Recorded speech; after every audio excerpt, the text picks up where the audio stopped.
cantamos hace un minuto es nuestra oración, que podamos en humildad reflexionar en la importancia de la palabra de Dios en nuestras vidas, que podamos, por la gracia de Dios, encontrar salvación por su palabra, que podamos, por su gracia, ser libres de orgullo y que podamos confiar en Dios independientemente de nuestras circunstancias y lo que nuestra limitada visión personal nos permita ver. Y finalmente rogamos que estos labios falibles, débiles, no sean impedimento para su palabra infalible en Cristo Jesús nuestro Señor. Amén. Mis amados hermanos, como pudieron ver en la lectura bíblica de esta mañana, llegamos al final de esta serie en el libro de Jonás. Qué rápido pasa el tiempo, hermano. Ha pasado un mes desde que entramos en Jonás capítulo 1, en la serie que hemos titulado La señal de Jonás. Y llamamos o titulamos la serie La señal de Jonás porque esta narración, si se dieron cuenta, no está llena de profecías ni oráculos, sino que es más una narración. Y esta narración nos apunta a la obra de nuestro Señor Jesucristo, que precisamente citan de los fariseos que la señal que se recibiría es la señal, o que recibirían los fariseos sería la señal de Jonás, porque los ninivitas se iban a arrepentir, iban a juzgar al pueblo impenitente de Dios. Ahora, es posible que para usted, como lo fue para mí, hubiera sido suficiente que esta historia se acabara en el capítulo 3, ¿cierto? Un avivamiento sin precedentes, un avivamiento épico, números impresionantes, 120,000 personas que se convierten. Como dijimos la semana pasada, es el sueño de todo predicador, es el sueño de todo evangelista. Sin embargo, el Espíritu Santo tenía otros planes. El Espíritu Santo inspira el capítulo 4. Y el capítulo 4 nos deja un final abierto. Es poco probable que usted y yo hubiéramos esperado un final como este, como que es una jarra de agua fría. No tenemos reflexión final de Jonás, gracias mi hermana. No tenemos un llamado a la conclusión, sino que tenemos un final abierto. Tenemos una pregunta abierta. Y no solamente entonces vemos un llamado a Jonás a reflexionar, sino es un llamado a reflexionar a todo el pueblo de Dios. Vamos a ver aquí una vez más, mis amados hermanos, cómo el Señor lidia con el carácter de sus hijos. Recuerden que una de las cosas que mencionamos en esta serie es que íbamos a poder ver evidenciado la soberanía de Dios sobre toda su creación de manera clara, de manera concisa, particularmente en la salvación de individuos. Y vamos a poder ver a Dios lidiando en segundo lugar con el carácter de aquellas personas con las que Él opera, con las que Él trabaja, con las que le sirven. Y sobre todo, como ya mencionamos, veríamos a Cristo. Y aquí vemos a Dios lidiando con Jonás de una manera interesante, de una manera profunda. Recordará usted, mis amados hermanos, que Dios soberanamente preparó un pez para Jonás. Vimos a Jonás dentro de un pez que Dios había preparado con el propósito de que él pudiera experimentar tanto la salvación del Señor como al mismo tiempo aprender una lección. Y la lección a aprender era que es imposible huir de la presencia del Señor. Sin embargo, si recuerdan, aún queda una lección más importante todavía. Queda la lección que da origen al libro. La lección que le da sentido a toda la travesía de Jonás, huyendo de la presencia del Señor.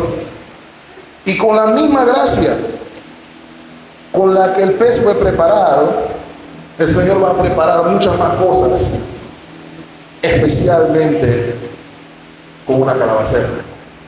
Ahora, Jonás está teniendo un problema, mis amados hermanos, y un problema que no es poco común. El problema de Jonás es que está luchando con cómo reconcilia lo que es la clara voluntad de Dios con su propia voluntad. Y es fácil decir que Jonás está actuando mal aquí, pero nosotros tendemos a hacer lo mismo y más. Él está teniendo problemas no solo con el plan de Dios para su vida, porque fue Dios el que lo llamó para ir a Nínive, sino que también está lidiando o está teniendo problemas con el plan de Dios para con el mundo entero. Así que hay dos áreas en las que Jonás está en desacuerdo o se encuentra luchando con la voluntad de Dios. Y eso mismo lo podemos sufrir. Es común que lo podamos sufrir usted y yo. Ahora, con todo esto, quiero recordarles que Jonás está experimentando la gracia de Dios aquí. Ya Jonás experimentó la gracia de Dios en el perdón. Ya Jonás experimentó la gracia de Dios en la restauración, porque se le volvió a comisionar, se le volvió a llamar. Y finalmente va a disfrutar de la gracia de Dios que moldea corazones orgullosos. De hecho, esa es mi tesis esta mañana. La gracia de Dios nos libra de orgullo al revelar nuestro orgullo. Por eso titulé el mensaje de esta mañana, La lección de la calabacera.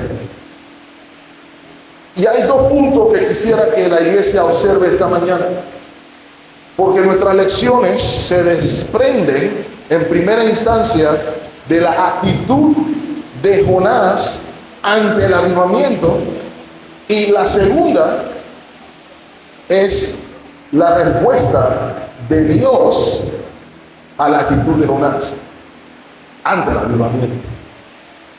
Ese es el contexto que no podemos olvidar, mis amados hermanos. Todas estas cosas se dan en medio de un avivamiento de magnitudes incalculables.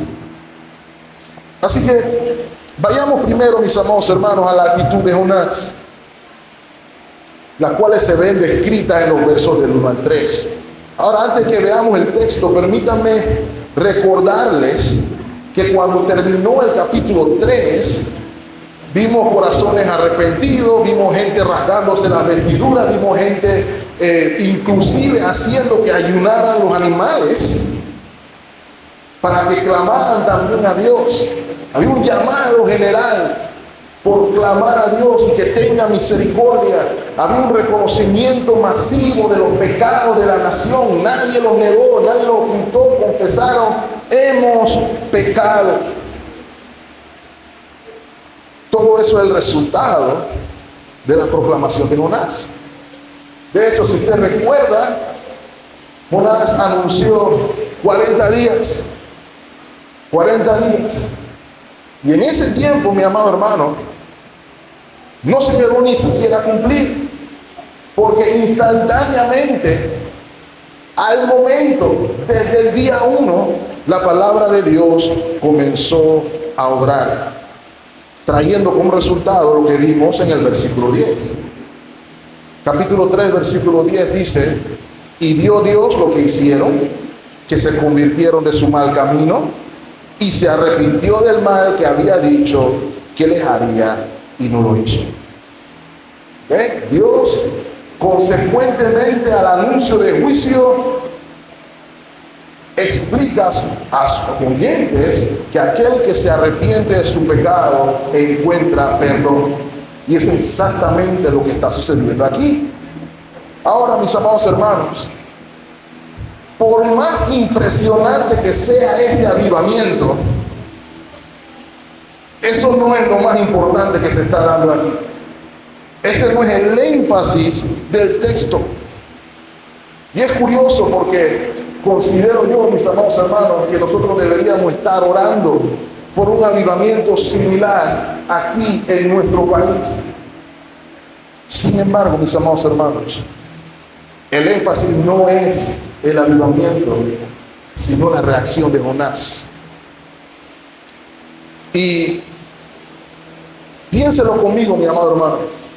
Aun cuando Jonás experimentó la gracia del Señor de manera abundante, desde el momento que lo avientan al mar, desde el momento que lo traga el pez, hasta el momento que lo escupen en la orilla, él había visto con sus propios ojos la abundante gracia de Dios. Y no solamente lo ve allí, sino que en un momento comienza a ver la gracia de Dios en la salvación de todos los ninivitas. Dio gracia por todos lados. Había gozo por todos lados luego del arrepentimiento, obviamente. Pero no había gozo en el corazón del profeta. ¿Lo ve allí? El versículo 1 dice: pero Jonás se apesadumbró en extremo y se enojó. No subestime la palabra en extremo allí, porque la manera en la que está descrita esta frase aquí nos hace comprender que Jonás se sentía extremadamente, profundamente miserable, en una situación de profunda angustia emocional, la cual inclusive desemboca en ira. Jonás estaba deprimido y su depresión termina en molestia con Dios.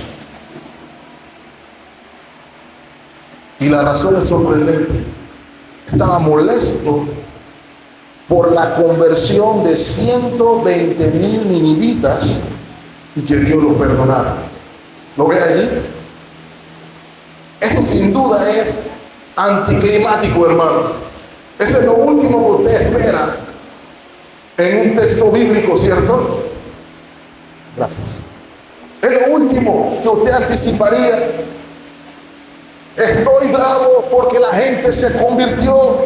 Estoy bravo porque Dios perdonó. Y tome ahí la consideración, hermano, porque la Biblia enseña que en el reino de los cielos hay celebración por cada pecador que se arrepiente.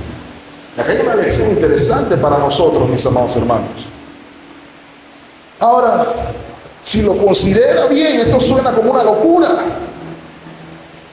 Pero ¿sabe qué pasa, hermanos? El enojo revela lo que hay en el corazón. A veces escuchamos a la gente enojada decir: esto no fue lo que quise decir. Estaba molesto y como estaba molesto se me salió tal o cual cosa. Hermano, solo se puede salir lo que está ahí. Créanme que si no está ahí, no sale. Y si sale, es porque estaba aquí. Así que el enojo de Jonás ante esta situación revela lo que hay en su corazón. Y el Espíritu Santo lo expone para que usted y yo podamos ver lo que había en el corazón de Jonás. Y está curioso, Jonás mismo escribe lo que hay aquí. Y probablemente usted y yo daríamos gracias a Dios de que la Biblia no se está escribiendo todavía y que no hay una primera de Eugene por ahí. O ponga el nombre que usted quiera. Pero Dios está utilizando todo esto para dar una lección a todos. Ahora, hermanos, ¿por qué el profeta está actuando así? Y hablamos algo de eso en el capítulo 1, pero creo que es importante que tomemos un tiempo aquí. Porque es en el versículo 2 donde realmente vemos a Jonás explicar sus motivaciones para huir de la presencia del Señor. Note, y oró a Jehová y dijo: ahora, oh Jehová, ¿no es esto lo que yo decía estando aún en mi tierra? Por eso me apresuré a huir a Tarsis, porque sabía yo que tú eres Dios clemente y piadoso, tardo en enojarte y de grande misericordia, y que te arrepientes del mal. Mis amados hermanos, permítanme decirle algo. Lo único bueno de esta oración es que es una oración. ¿Ok? Todo lo demás tiene problemas, pero aquí tenemos un recordatorio, hermanos. Sea cual sea su circunstancia, sea como sea que usted se sienta, sea lo angustiado que usted se considere al no entender la providencia del Señor, al no comprender los planes del Señor, ore al Señor, clame al Señor. Eso es lo que su palabra nos enseña a hacer, echando nuestra ansiedad sobre Él, nuestra preocupación sobre Él. Puede que tengamos un problema en la manera en que lo está haciendo, pero el principio se mantiene. Llevemos en oración nuestras cargas, nuestras preocupaciones, inclusive nuestros temores, delante de Dios. Porque si no lo hacemos, mis amados hermanos, podemos caer en el pecado del orgullo. Sobre eso en un momento. Ahora, si se dieron cuenta, mis amados hermanos, la oración de Jonás o la explicación de Jonás de su huida a Tarsis es todavía más confusa de lo que usted y yo podríamos pensar. Escúchelo bien. Me fui a Tarsis porque tú eres misericordioso. Jonás tiene que ser la primera persona en el mundo mundial que se pone bravo por una virtud de alguien. Porque normalmente usted y yo podemos enojarnos por defectos, por vicios. Yo puedo decir cosas como: el problema es que eres un irresponsable, y como eres un irresponsable, estoy molesto contigo. O yo puedo decir cosas como: el problema es que eres un egoísta, y como eres un egoísta, yo tengo un problema contigo y estoy enojado contigo. Entre mortales y entre pecadores podemos encontrar todo tipo de virtudes, todo tipo de defectos que nos pueden enojar. Sin embargo, con Dios se tiene un problema, porque Dios no tiene defecto. Y como Dios no tiene defecto, sea en el juicio o sea en la misericordia, no te puedes poner bravo por eso. Voy a poner así: si yo le digo a usted, ¿cómo es posible? Me molesta que ames demasiado. ¿Quién se molesta con alguien por amar demasiado? ¿Puede alguien amar demasiado? La respuesta es que no. Usted le escuchará a alguien decir algo como: me molesta que sea tan honrado. ¿Ah? ¿Te molesta que sea honrado? Las virtudes no causan molestia, todo lo contrario, debería ser motivo de alegría. Y Dios tiene todas virtudes, nada defecto. Su misericordia es buena siempre, su justicia es buena siempre. Pero Jonás dijo: estoy bravo porque tuviste misericordia.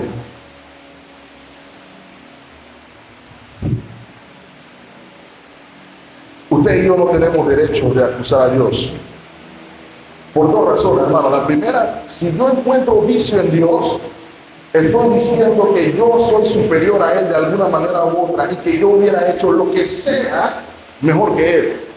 Y hermano, eso nunca termina bien, porque Dios es siempre santo, siempre justo y siempre recto. Sin embargo, Jonás está pensando que Dios debió obrar de otra manera. Jonás debió actuar en otra dimensión. Él tenía un plan mejor que el de Dios. Y se escucha lo ridículo que eso suena, ¿cierto? Pero así es, incluso las homosexuales también.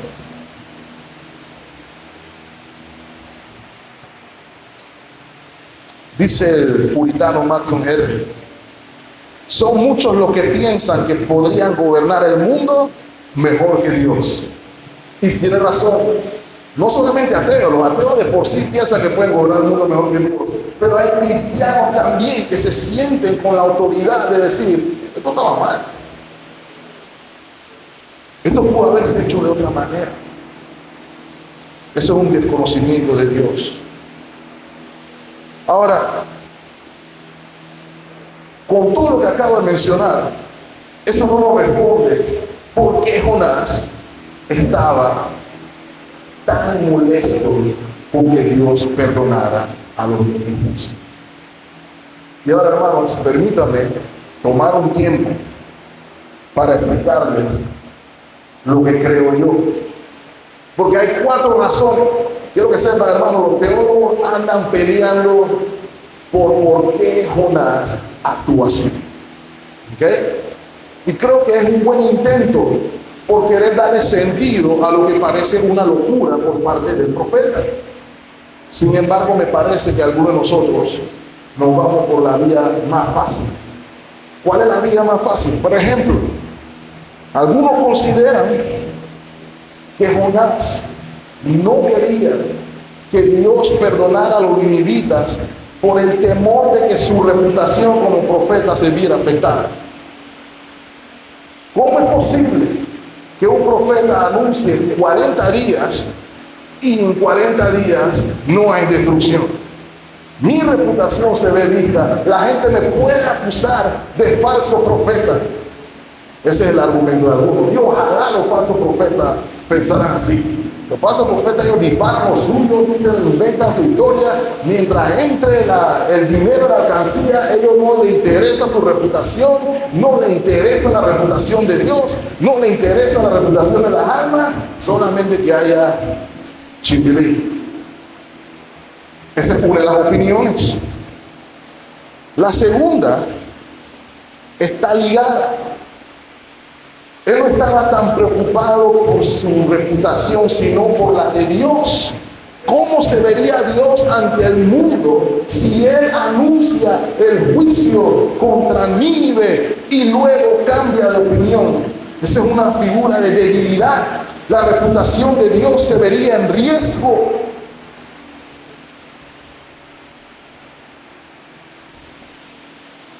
Esa es la segunda.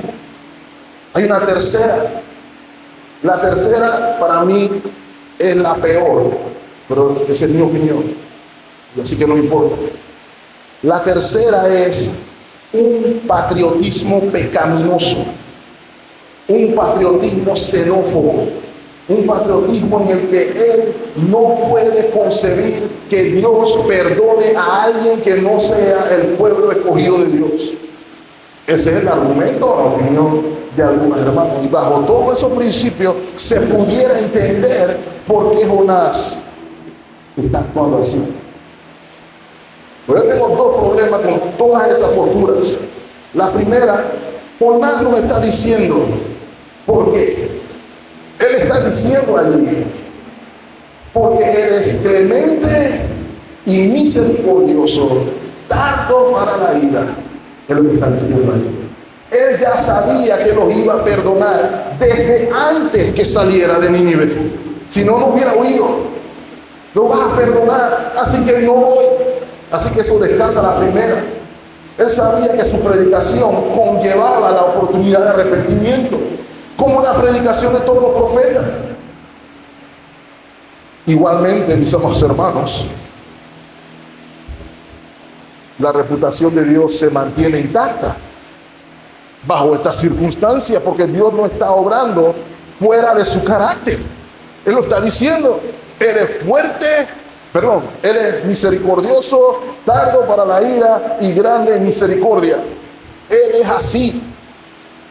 No es una violación de su carácter el perdonar pecadores. De hecho, usted puede ver la declaración de Jonás como una declaración de fe. La cuarta, que es la que yo considero que puede ser la razón más probable, es el hecho de que la conversión de los gentiles iba a resultar en un problema serio para el pueblo de Israel. Sería la ruina para el pueblo de Israel, porque esos bárbaros que se arrepintieron serían el juicio de Dios contra el pueblo impenitente. Y creo que se lo puedo probar. Recuerden, mis amados hermanos, que Jonás profetizó en tiempo de expansión de fronteras. Jonás profetizó en tiempo de prosperidad económica para la nación de Israel, que de nuevo es otra muestra de la gracia de Dios, y que Él es tardo para la ira y grande en misericordia, porque con todo y eso el pueblo moralmente estaba del otro lado. Pero ¿saben qué es lo que pasa? Esa terrible condición espiritual del pueblo de Dios no le tocó lidiarla a Jonás directamente. Dios designó 2 profetas más para que hablaran del otro problema. El profeta Oseas, por ejemplo, el profeta Amós. Todos son contemporáneos de Jonás y tienen ministerio en el reino del norte, donde ministró Jonás. Lea, por ejemplo, conmigo, Oseas capítulo 11, versículo 5.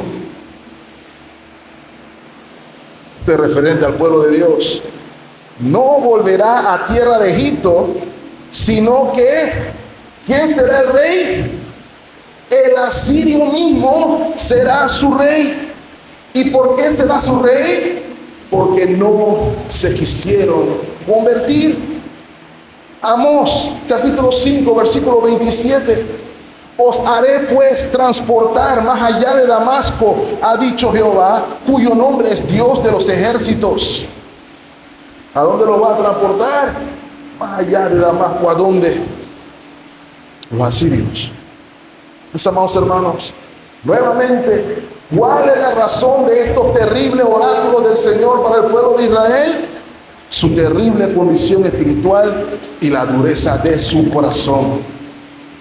Una cosa más, hermano, porque me parece que es importante que lo veamos ahí. Segunda de Reyes, capítulo 17. No lo vamos a leer todo, pero aquí hay un buen resumen de lo que está pasando espiritualmente al pueblo de Israel. Usted lo puede leer en su casa. Puede comenzar desde el versículo 3, pero hoy vamos a comenzar desde el 16. ¿Qué fue lo que hizo el pueblo del norte, el reino del norte y también el del sur? Al final todos lo hicieron. Dejaron todos los mandamientos de Jehová su Dios y se hicieron imágenes fundidas de los 2 becerros y también imágenes de acera, y adoraron a todo el ejército de los cielos y siervos de Baal. No los amonitas, ni los filisteos, ni no. Israel, 17. E hicieron pasar a sus hijos y a sus hijas por fuego, y se dieron adivinaciones y agüeros, y se entregaron a hacer lo malo ante los ojos de Jehová, haciendo ¿qué cosa, hermanos? Provocándole a ira. Versículo 18. Jehová, por tanto, se airó en gran manera contra Israel y los quitó de delante de su rostro, y no quedó sino solo la tribu de Judá. La razón por la que la tribu de Judá queda, hermano, tiene otras implicaciones de pacto. Porque si el Señor hubiera obrado con justicia con todo el mundo, hermano, igual nosotros hubiéramos muerto hoy. Pero de Jehová, de Judá, saldría el cetro con el cual Dios gobernaría el mundo. Ahora, un versículo más. Segunda de Reyes 17, 23. Hasta que Jehová hizo ¿qué cosa?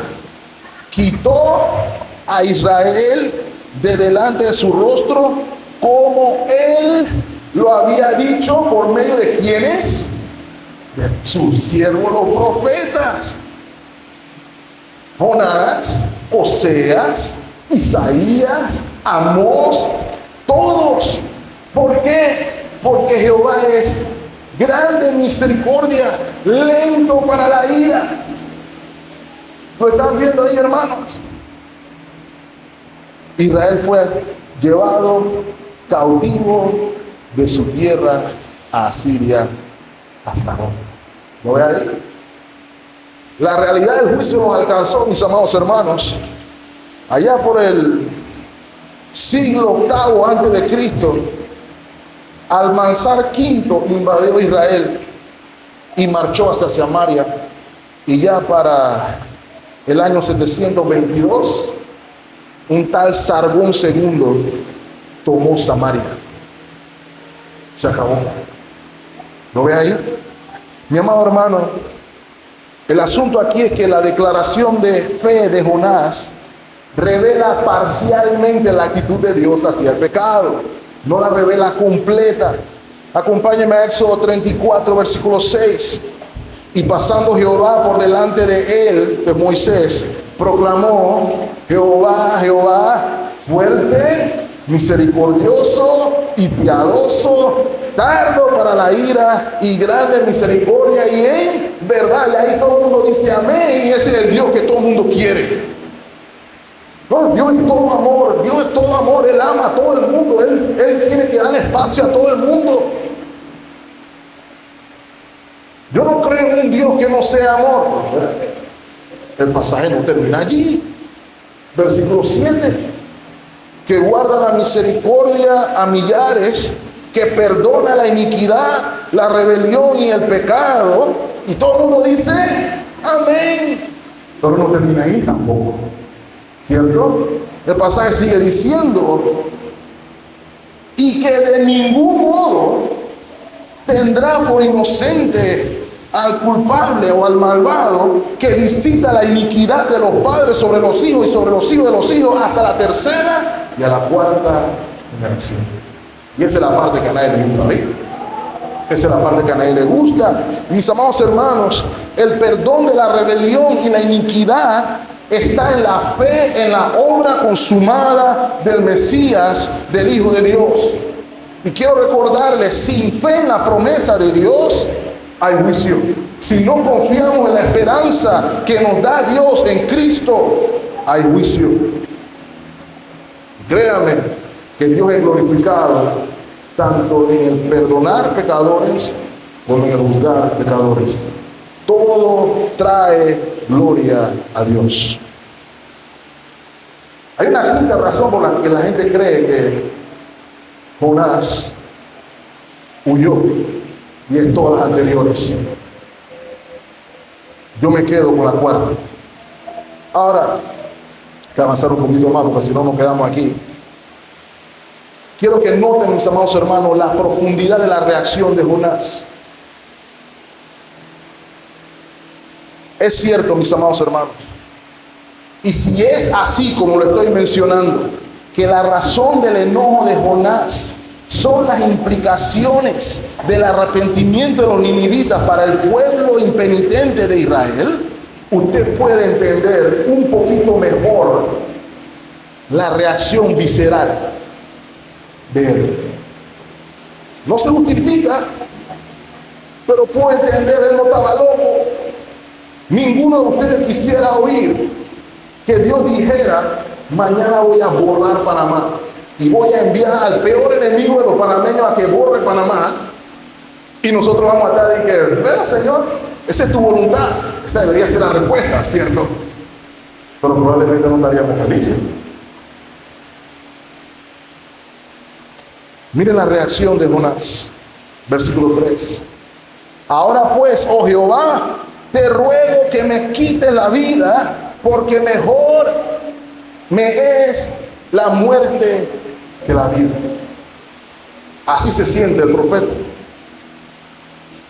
Mis amados hermanos, lo mencioné hace un momento, Jonás estaba en depresión, un profundo sentimiento de desánimo, de desaliento, de tristeza, y en el caso de los profetas, normalmente iba ligado a una sensación de impotencia, porque no se pueden cambiar las circunstancias o las tendencias a las que va, o lo que puede ver. ¿Por qué? Porque a un profeta le toca ver cosas difíciles.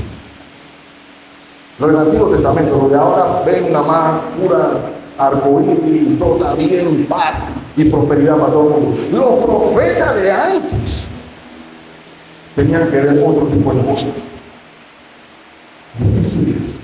Entre ellas, el juicio de Dios sobre el pueblo que tanto amaba. De repente nosotros no tenemos una imagen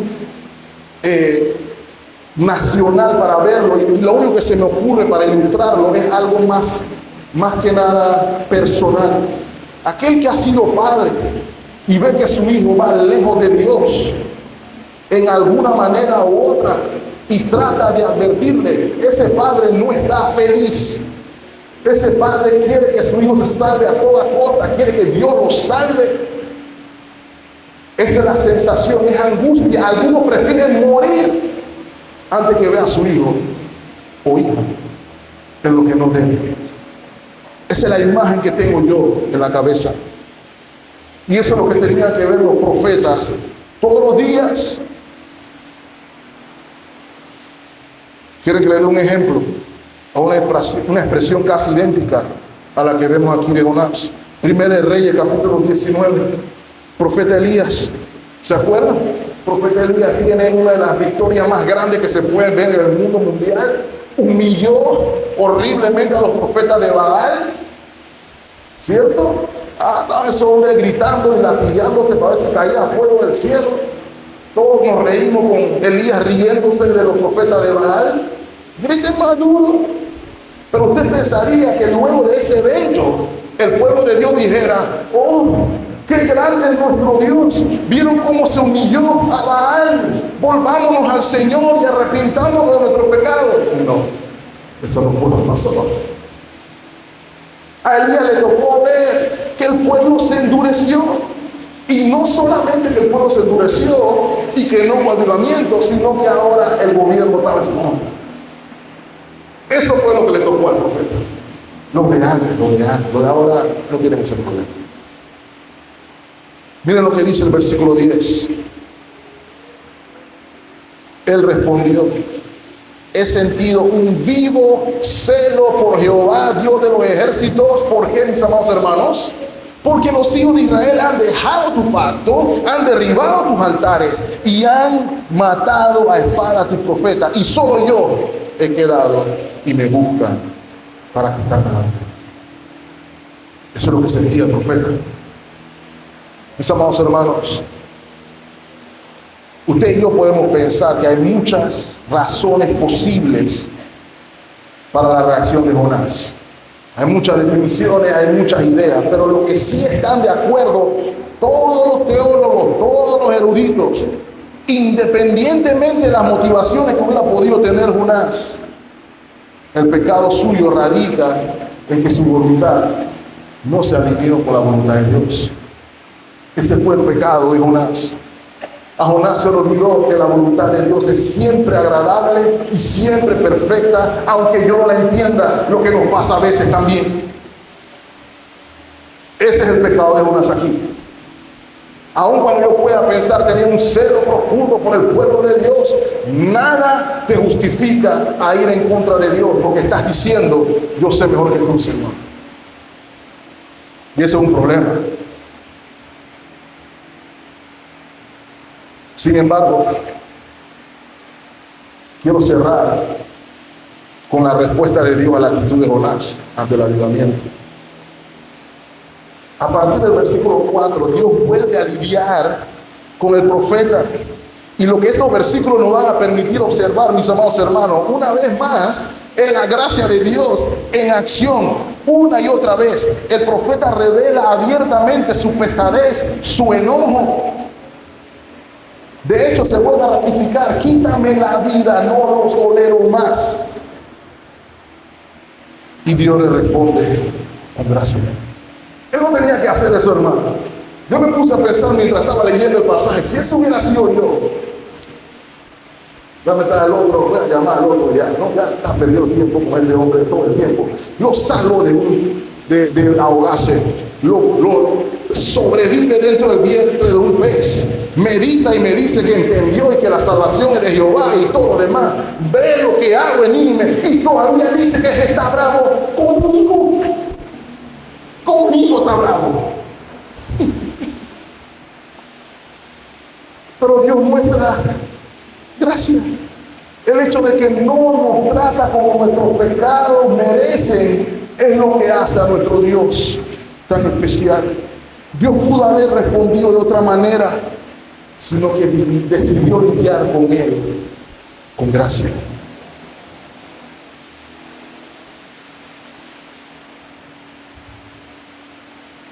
Hay otra lección ahí también para observar, mis amados hermanos.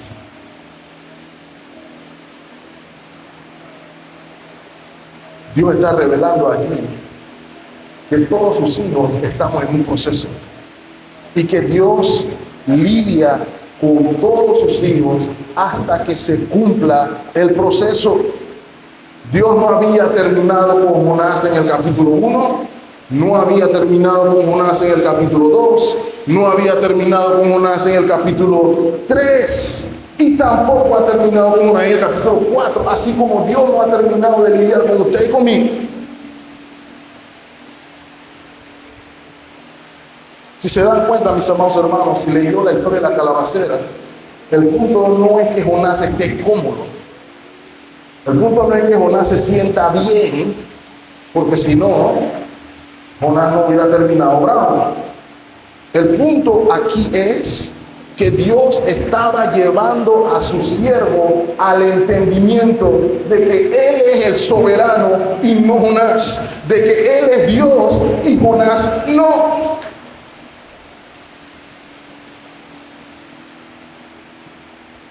Hay algo que debemos recordar también, hermanos. La voluntad de Dios no siempre es que estemos cómodos. Si para que usted y yo podamos entender al Señor mejor, si la voluntad de Dios es que usted y yo podamos tener una comunión más plena con Él, conforme a la realidad y la verdad, puede que eso tenga que requerir que nos incomoden un poquito. ¿Por qué? Porque la voluntad de Dios no es nuestra comodidad. La voluntad de Dios no es nuestra casa soñada y que todos nuestros sueños se cumplan como nosotros lo hemos planeado. La voluntad de Dios es, uno, nuestra santificación, primera de Tesalonicenses 4:3 lo enseña, y dos, la voluntad de Dios es que seamos hechos conforme a la imagen de su Hijo Jesucristo. Romanos capítulo 8, versículo 29. Así que haríamos mejor en vernos más que nada como barro en mano del alfarero, que en lugar de vernos como el genio de la lámpara y yo siendo Aladino. Muchas veces lo vemos al revés. Dios está obrando en su pueblo. Y lo primero que hace el Señor es llamar a Jonás a la reflexión. Versículo 4, y Dios le dijo, después de todo el berrinche, ¿haces tú bien en enojarte tanto? Esa pregunta lleva profundidad, hermano, es ambigua, pero lleva profundidad porque yo podría pensar en un instante, ¿por qué tú estás bravo? ¿Quién eres tú para estar bravo conmigo? Yo podría partir así, ¿right? O sea, cuando los papás ven que los hijos se ponen bravos con uno y están bravísimos, no entiendo, ¿cierto? Pero el Señor lo llama a la reflexión. Considera tus palabras, considera tu teología. Tú tienes un mejor plan que yo, tienes una mejor manera de hacer las cosas que yo, ¿cierto? Mis amados hermanos, nuestra teología tendría que ser como la teología de Job. Miren lo que dice Job capítulo 9, versículo 12. He aquí arrebatará. ¿Quién le hará restituir? ¿Quién le dirá al Señor? ¿Qué haces? Es el análisis por el cual deberíamos pasar todos los creyentes.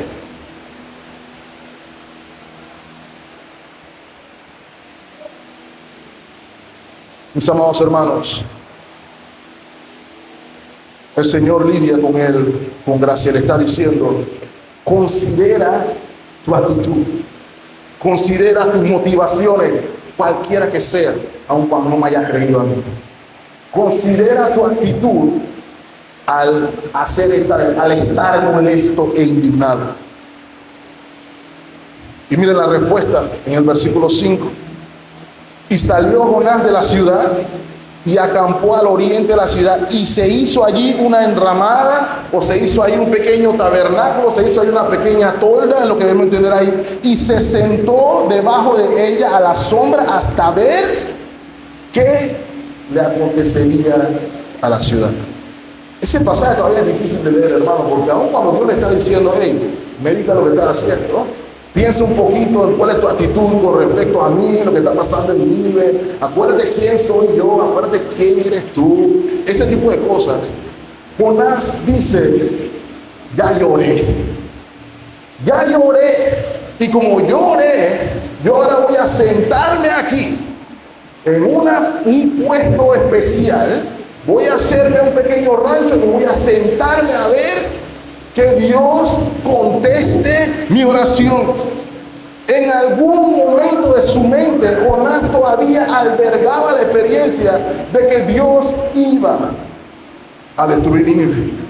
De que Dios iba aun cuando esta gente se arrepintiera, iba a destruir la ciudad. Y él se estaba sentando con el millo a esperar que esto sucediera. Eso es lo que literalmente vemos aquí.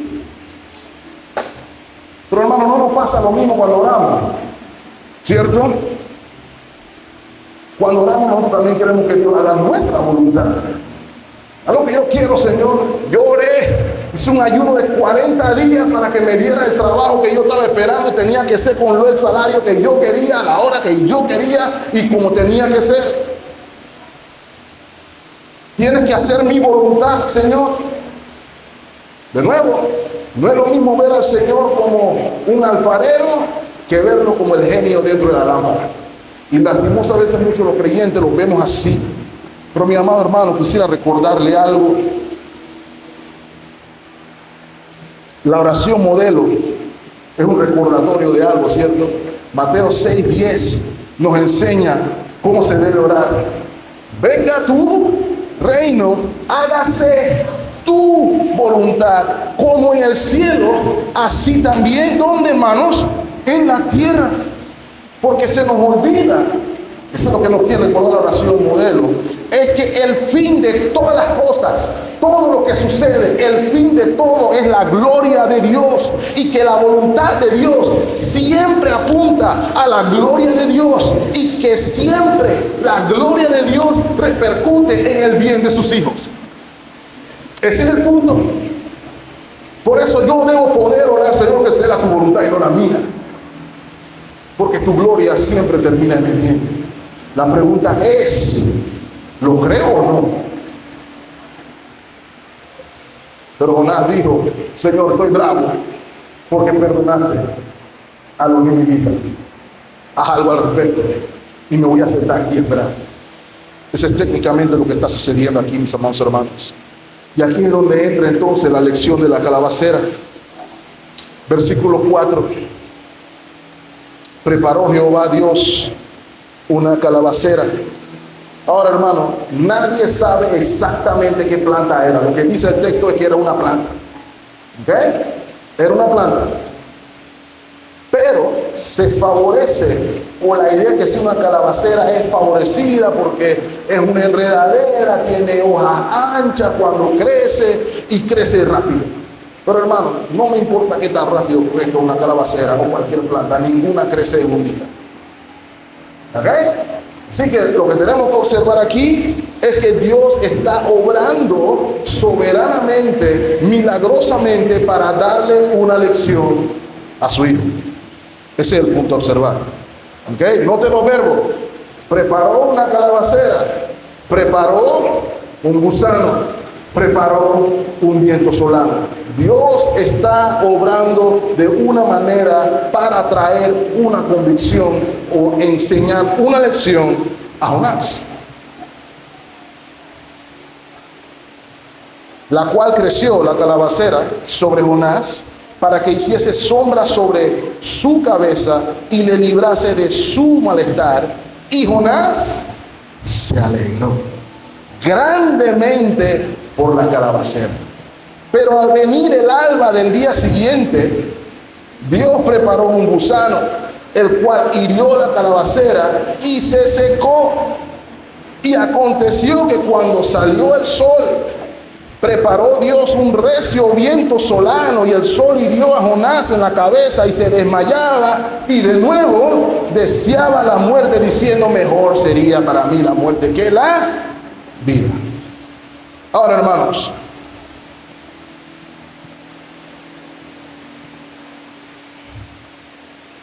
hay que hacer una pausa ahí. Dios preparó la calabacera y Jonás se puso feliz.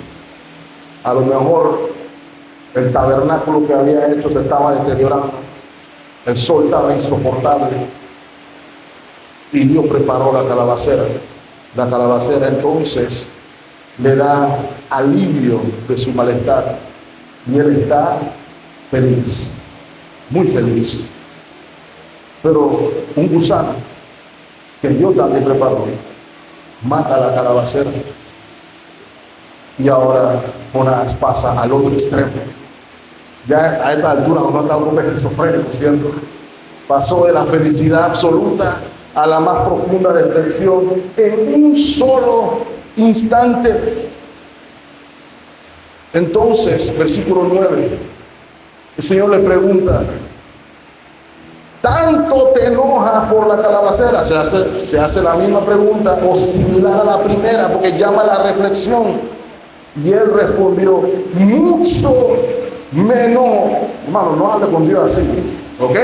Con Dios no se ora así, no se debe orar así, ¿ok? Mucho me enojo hasta la muerte. ¡Hey! Ahora esta lección aquí. Tuviste compasión por la calabacera, que tú no hiciste, que tú no tienes nada que ver con la calabacera. Tú pudiste tener compasión por ella, pero no puedes tener compasión por estas personas que están aquí, que no conocen su derecha de su izquierda. Y aquí se está hablando de la condición espiritual de los ninivitas. Son almas perdidas que necesitan salvación. Esa es la idea. Así como tú la necesitaste también, Jonás. ¿Okay? Yo tuve compasión de ti. Yo quiero tener compasión de ellos también.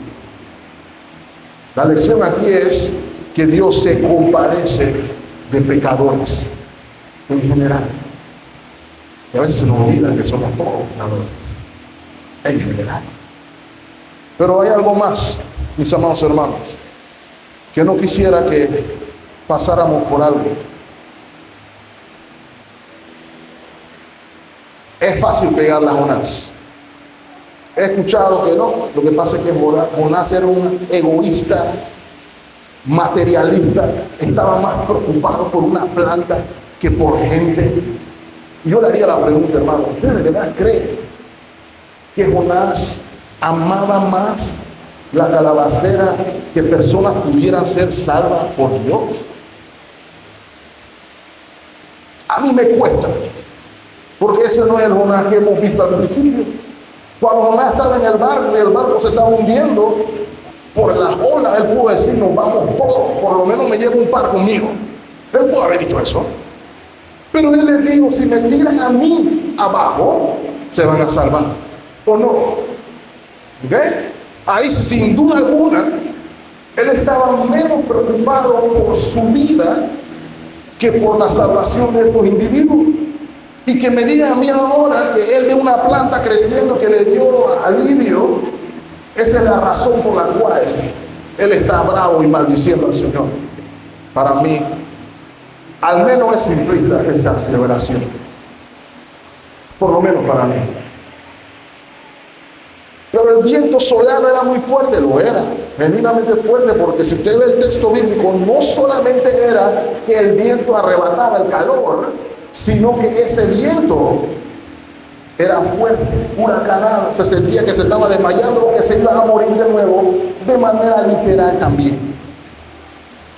¿Por qué Jonás estaba tan molesto? ¿Era nada más su comodidad personal? Bueno, hermano, permítame plantearle otra alternativa que yo considero tiene más entendimiento. ¿Qué pasa si la calabacera fuera la respuesta a la oración de Jonás. ¿Qué pasa si Jonás está pensando que esa planta trepadora, así como la vi, es una parábola del pueblo de Israel, que Dios va a perdonar y que Dios va a salvar? Y la ve crecer en un día y darle sombra. ¿Qué pasaría si esa calabacera fuera esa parábola y al día siguiente Dios cruzaba a ella? La parábola o la calabacera se muere. Ese podría ser Dios ratificando lo que le va a pasar a Israel. Es definitivo. ¿Por qué, mis amados hermanos? En varias ocasiones, el pueblo de Dios es referido como una viña que Dios plantó, que Dios guardó, que Dios cuidó y que hizo florecer. De modo que es posible que Jonás también estuviera pensando: Dios está escuchando mi oración y va a tener misericordia del pueblo de Israel y no será destruido. Pero cuando ve que el gusano se la comió, estará pensando que a lo mejor Dios no quiso eso. Dios le jugó una pasada también. Y hermanos, yo me puse a meditar cuando mi papá falleció en el 2016. Recuerdo muy bien que hubo una noche, creo que lo he contado en alguna ocasión, una noche que yo soñé con mi papá. Yo soñé con mi papá y en el sueño mi papá me decía: espérame, hijo, que voy. Y yo tomé ese sueño literal. Yo tomé ese sueño como palabra de Dios. Yo tomé ese sueño como si mi papá me estuviera diciendo, Dios me estuviera diciendo: él va a regresar y aquí él va a estar y todo va a seguir como normal.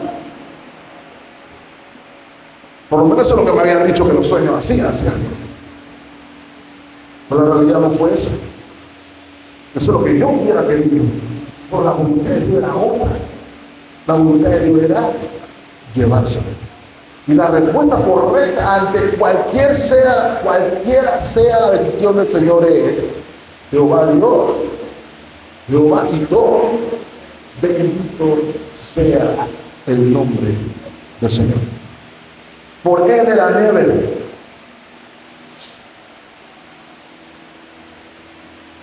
El problema que tenía Jonás, y ya con esto me voy a callar, mis amados hermanos.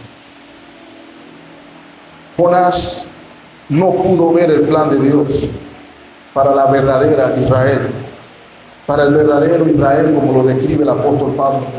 Un verdadero Israel compuesto tanto de judíos y gentiles, lo que siempre fue el plan de Dios para su gloria, la redención de un pueblo, para que este sea su pueblo y él sea su Dios.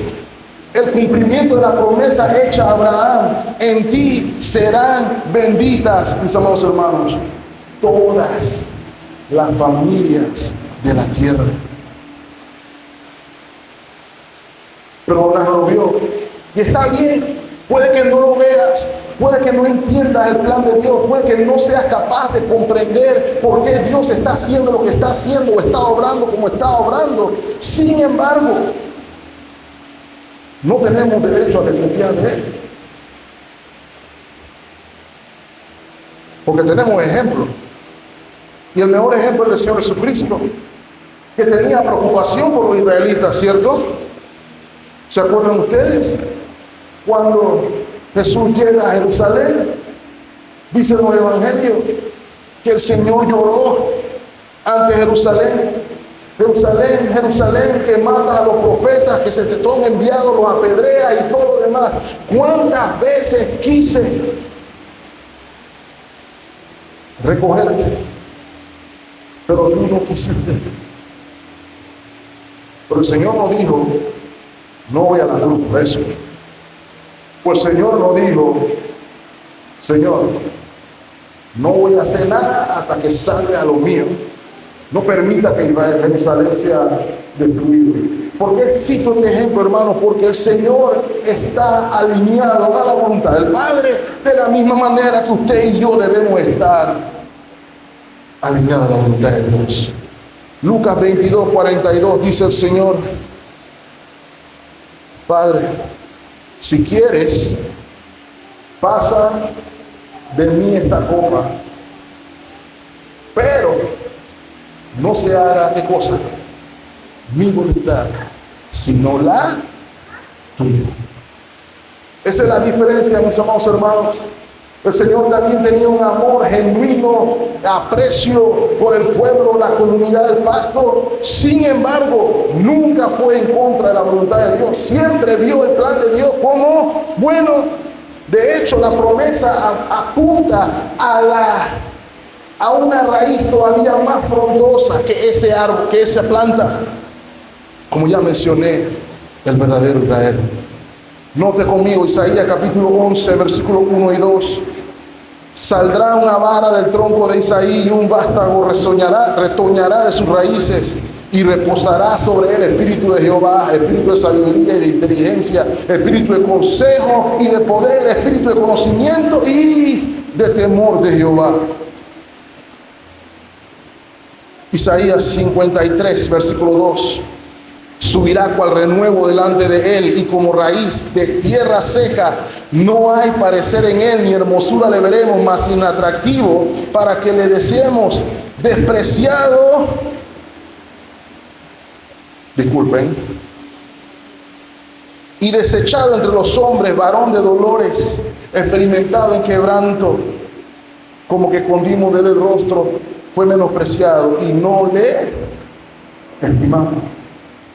Él es el vástago del que fluye o del que crece el verdadero Israel, mis amados hermanos.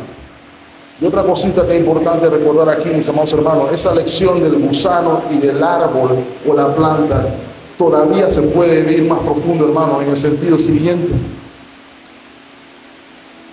Ese gusano puede estar representando la lucha entre el bien y el mal, soberanamente bajo el control de Dios. ¿Por qué lo digo, mis amados hermanos? Aun cuando la iglesia ha de crecer, el enemigo está tratando de destruirla al mismo tiempo también. Lo vimos en Apocalipsis, ¿cierto? Mientras la iglesia trata de vivir aquí en la tierra conforme a la voluntad del Señor, los enemigos del Señor están tratando de contrarrestar todo lo que la obra de Dios hace. Y lo que Apocalipsis nos enseña a todos, mis amados hermanos, es que sea lo que sea, todo está bajo el control soberano de Dios. El mal no podrá prevalecer para siempre, pero llegará el momento en que ya no tendremos que lidiar con el problema del mal. La actitud que debemos tener es, o la pregunta que debemos hacernos es, ¿cómo vivimos en un mundo donde las cosas no salen como queremos? Voy a darle un ejemplo más. El apóstol Pablo también amaba a los judíos. Romanos capítulo 9, versículo 1. Verdad digo, en Cristo no miento, y mi conciencia me da testimonio en el Espíritu Santo de que tengo gran tristeza y continuo dolor en mi corazón. ¿Por quién? Porque deseara yo mismo ser anatema, separado de Cristo, por amor a quienes, mis amados hermanos, de mis hermanos, los que son mis parientes según la carne, Jonás y todos los israelitas, que son israelitas, de los cuales son la adopción, la gloria, el pacto, la promulgación de la ley, el culto y la promesa, de quienes somos patriarcas y de los cuales según la carne vino Cristo, el cual es Dios sobre todas las cosas, bendito por los siglos. Amén. Aun cuando los judíos estaban endurecidos, mis amados hermanos,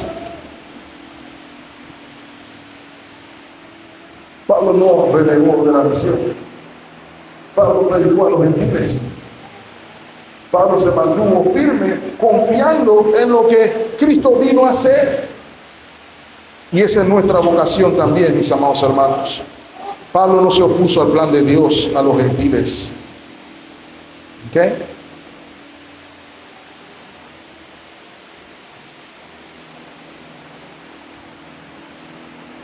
Solamente quiero que lean conmigo Lucas 19, 41, para que podamos ver el corazón de Cristo hacia la cruz. Cuando llegó cerca de la ciudad, al verla lloró sobre ella, diciendo: oh, si también tú conocieses a lo menos en este tu día lo que es para tu paz, lo que es para tu bien, mas ahora está encubierto de tus ojos. Porque vendrán días sobre ti cuando tus enemigos te rodearán con vallado y te sitiarán y por todas partes te estrecharán y te derribarán a tierra y tus hijos dentro de ti y no dejarán en ti piedra sobre piedra por cuanto no conociste el tiempo de tu visitación. Con todo y eso, mis amados hermanos, nuestro Señor Jesucristo nos mostró el camino a la correcta relación con la voluntad de Dios. Siempre lo hizo porque el plan era más allá. El problema es que Jonás no lo podía ver. Lo mismo sigue sucediendo hoy. Tus 40 días están corriendo hoy. El tiempo se acerca. Estamos llamados a creer en el Evangelio y ser salvos del juicio de Dios. ¿Y cómo somos salvos del juicio de Dios?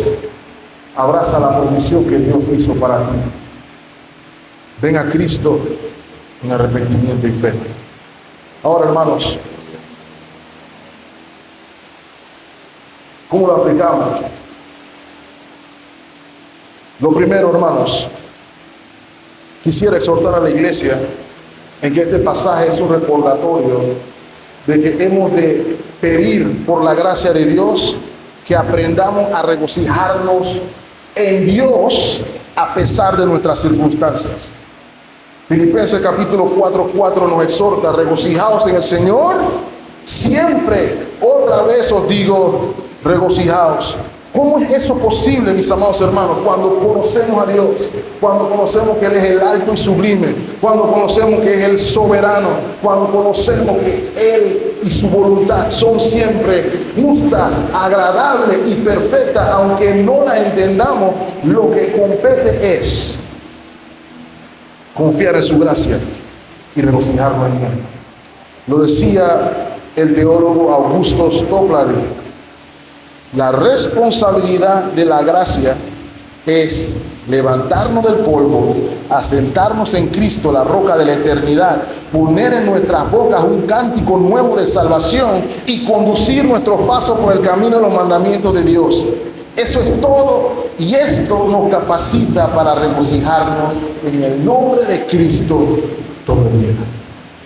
Aun cuando no entienda lo que el Señor está haciendo, conozco al Señor que está haciendo lo que está haciendo. Hemos de considerar también cómo puede nuestro lamento cegarnos al regocijo por otras cosas. El deseo de ver a los israelitas salvos cegó a Jonás de poder ver el plan de Dios para salvación de otros.